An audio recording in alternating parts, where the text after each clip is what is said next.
Hello welcome back to my another new fresh video.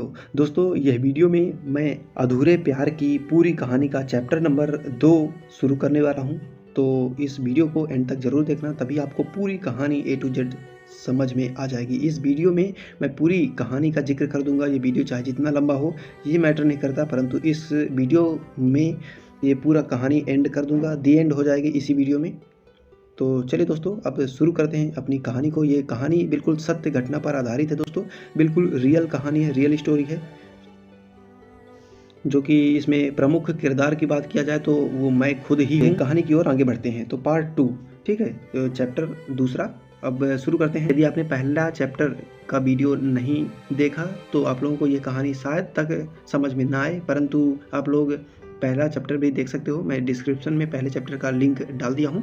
अगर नहीं देखना तो आप लोगों की मर्जी है, कोई बात नहीं। दोस्तों रियलिटी में बताऊँ तो ये जो कहानियाँ मैं अपलोड कर रहा हूँ अपने यूट्यूब चैनल पर, ये मैं अपने लिए बना रहा हूँ, अपने खुद के पर्सपेक्टिव से, और मैं अपने लिए, अपनी यादों के लिए बना रहा हूँ। क्योंकि जब भी कभी मेरा मन करेगा तो मैं इस कहानी को देखकर मेरी पूरी ज़िंदगी की जो कहानी मेरे आप पे बीती है वो मुझे स्मरण हो जाएगा। तो इसलिए मैं ये वीडियोस को अपलोड कर रहा हूँ। आप लोग देखो या ना देखो कोई मैटर नहीं करता है, आपके काम का अगर चीज़ है। अगर आपको ये स्टोरी पसंद हो, क्योंकि स्टोरी सुनना, पढ़ना, देखना पसंद हो, तभी आप लोग इस वीडियो को कंटिन्यू देख सकते हो, अदरवाइज आप स्किप करके जा सकते हो, ठीक है। तो देखो, फूलमती को कंप्यूटर में किसी प्रकार की हेल्प की ज़रूरत पड़ती थी तो वो हमेशा सिर्फ मुझसे ही बोलती थी। धीरे धीरे हम दोनों एक अच्छे दोस्त बन गए और एक दूसरे का नंबर भी ले लिए।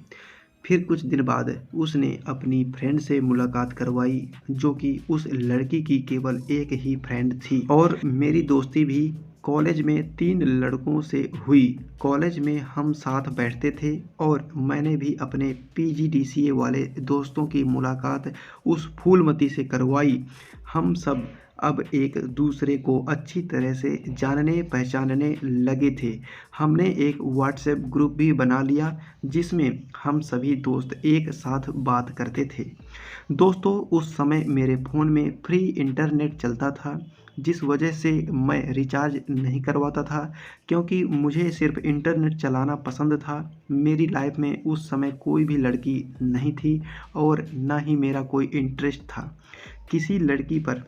क्योंकि दोस्तों अगर आप मेरी कहानी का पहला चैप्टर पढ़ोगे तो आपको सब कुछ पता चल जाएगा कि क्यों मुझे लड़कियों पर इंटरेस्ट नहीं था।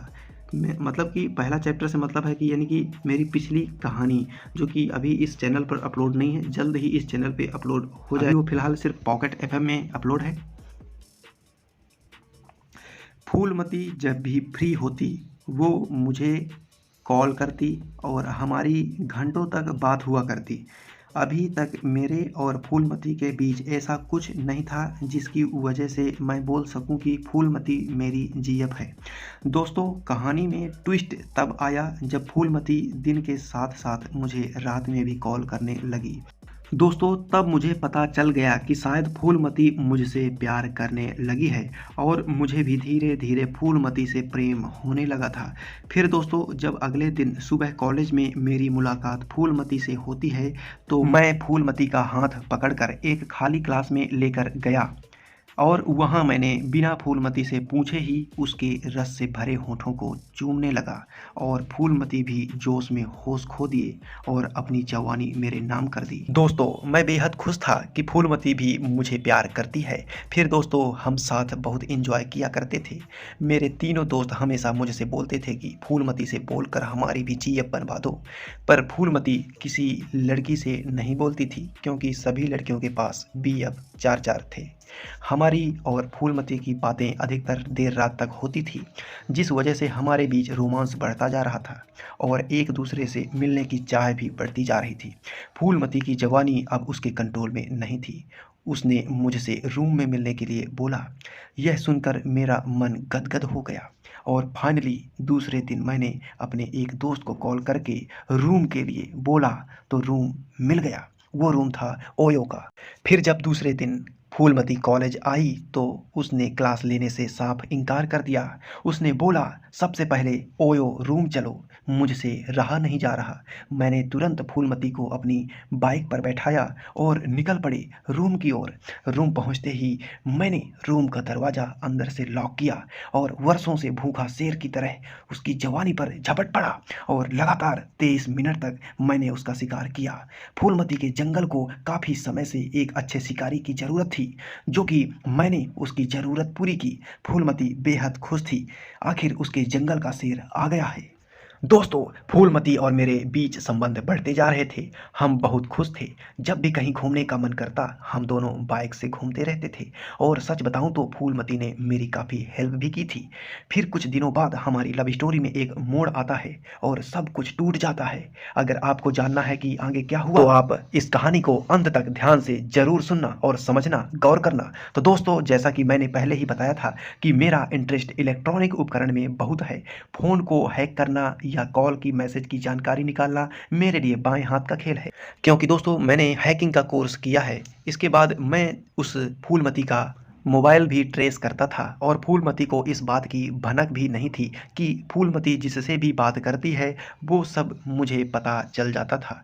फूलमती मेरे पीठ पीछे किसी दूसरे लड़के से भी बात करती थी और मैंने जब कॉल डिटेल्स से उस लड़के का नंबर निकाल कर उस लड़के को सीधा व्हाट्सएप में मैसेज किया कि भाई कहाँ से हो और आखिर उस लड़की से बात क्यों करते हो, तो उस लड़के ने बोला कि तुम कौन हो और मेरा नंबर कहाँ से मिला। उस लड़के ने मेरा नंबर फूलमती को दिखाया तो फूलमती मुझे कॉल करके मुझसे पूछती है कि तुमने किसी को मैसेज या कॉल किया है क्या। मैंने भी झूठ बोल दिया कि मैंने किसी को मैसेज नहीं किया, लेकिन मैंने उस लड़के को सब कुछ सच सच बता दिया था कि फूलमती मुझसे भी बात करती है और तुमसे भी। यह सुनते ही उस लड़के ने मुझसे मिलने का फैसला किया। मैंने बोला, अगले दिन कॉलेज में मिलने के लिए उस लड़के को बुला लिया और फूलमती को इस बात की कोई जानकारी नहीं थी कि मैंने उस लड़के को कॉलेज में मिलने के लिए बुलाया है। मैं जैसे ही कॉलेज पहुंचता हूं, गेट के सामने ही मेरी मुलाकात उस लड़के से हुई जो फूलमती से बात करता था। उस लड़के का नाम गुप्त रखने के लिए मैं उस लड़के को कलुआ नाम से संबोधित करूंगा। तो कलुआ ने मुझसे पूछा कि आप कब से फूलमती से बात कर रहे हो और क्या क्या हुआ है आप लोगों के बीच। दोस्तों, मेरे में एक क्वालिटी है कि मैं झूठ भी कभी कभी बोलता हूँ, तो इसलिए मैंने सब कुछ सच सच उस कलुआ से बता दिया कि फूलमती से मेरी बात 5 महीने से हो रही है और हमारे बीच वो सब कुछ हो चुका है जिसको मैं सीधे तौर पर बता नहीं सकता। यह सुनते ही कलुआ आग बबूला हो गया और फूलमती को कॉल करके बुलाने लगा कि क्लास से तुरंत बाहर आओ। जब भी फूलमती ने हम दोनों को आमने सामने देखा तो उसके होश उड़ गए। उस लड़के ने फूलमती का हाथ पकड़कर एक किनारे लेकर गया और जोर से एक थप्पड़ जड़ दिया। यह देखकर मेरे दिल को बहुत सुकून मिला, क्योंकि मारना तो मैं भी चाहता था फूलमती को, पर दोस्तों मेरी आदत नहीं है किसी लड़की को थप्पड़ मारने की और ना ही गाली देने की। उस कलुआ ने फूलमती को बहुत गंदी गंदी गाली दी और थप्पड़ भी मारा। इसके बाद वो कलुआ कॉलेज से बाहर चला जाता है। लड़के के जाने के बाद फूलमती मेरा हाथ पकड़ लेती है और मुझसे बार बार बोलती है कि माफ़ कर दो, गलती हो गई, चलो ओयो चलते हैं, सब कुछ वहीं बात करेंगे। पर मैंने उस समय अपने पापी मन को बहुत कंट्रोल किया, क्योंकि दोस्तों मन तो मेरा भी बहुत था ओयो जाने का, पर मैंने अपनी दिल की सुनी, थोड़ा स्वाभिमान दिखाया और ओयो जाने से साफ इनकार कर दिया।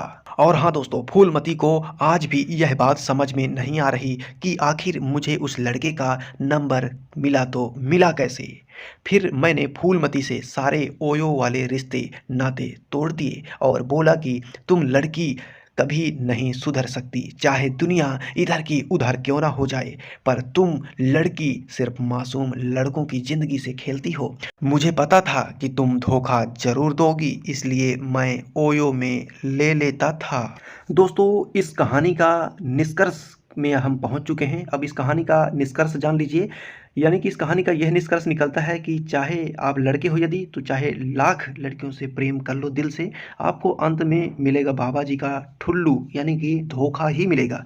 तो इस कहानी से यही सीख मिली है कि दिल लगी कभी नहीं करना, लड़कों सावधान रहो और लड़कियों के माया जाल से दूर रहो, अपने माता पिता को याद करो और अपने सपनों को पाने के लिए दिन रात एक कर दो। मिलते रहेंगे इसी तरह की प्रेरणादायक लव स्टोरी के साथ, जो कि रियल सत्य घटनाओं पर आधारित होगी। ये कहानी मेरे जीवन पर आधारित थी, इसलिए मैंने इस कहानी को अपने चैनल पर अपलोड किया, और इसी तरह की और भी कहानियाँ हैं मेरे जीवन से रिलेटेड, उनको भी समय रहते मैं अपलोड करने की कोशिश करूँगा। तो चलिए दोस्तों, आज के लिए बस इतना ही। जय हिंद, जय भारत।